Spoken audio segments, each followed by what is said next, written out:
ഞങ്ങളുടെ പേരത്തോട്ടാട്ടോ ഇത്. അപ്പോൾ ഉച്ചഭക്ഷണത്തിനുള്ള പേരൊക്കെ ഇതിലിടയ്ക്ക് പഴുത്ത് കിട്ടാറുണ്ട്. കുരങ്ങൊക്കെ വരുമ്പോൾ കുറേ പറിച്ച് പോകും. എന്നാലും ഇതിൻ്റെ ഇടയിൽ നിന്ന് നോക്കട്ടെ, ഇതിലില്ല. യാതൊരു വളവും ഇടാത്ത, കെമിക്കൽ അടിക്കാത്ത നല്ല നാടൻ പേരക്കപ്പഴം നമ്മുടെ തൊടിയിൽ നിന്ന് കിട്ടി.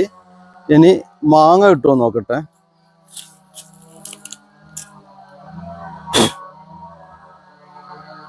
മാങ്ങ കിട്ടി ഒരെണ്ണം. ചാടിപ്പോയി. ഇത് കിട്ടി. ഇനി എവിടെയാ?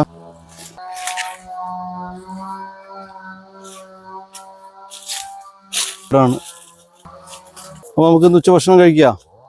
വായോ. യാതൊരു വളവും മാലിന്യങ്ങളും ഒന്നുമില്ലാത്ത പേരക്ക കേട്ടോ.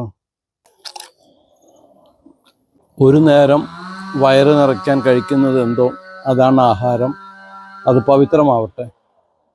വിഷവും മാലിന്യങ്ങളൊന്നും ഇല്ലാത്തത്.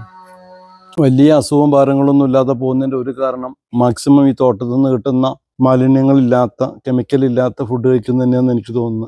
മാങ്ങയിൽ കത്തി തൊട്ട് അതിൻ്റെ രുചി പകുതി പോകും. അപ്പോൾ ഇതുപോലെ ഇങ്ങനെ കടിച്ച് മുറിക്കണം. പണ്ടൊരു അനുഭവം ഉണ്ട്, പുഴു കയറി. ഇത് കടിച്ചു നോക്കട്ടെ. പഴുത്ത് പപ്പ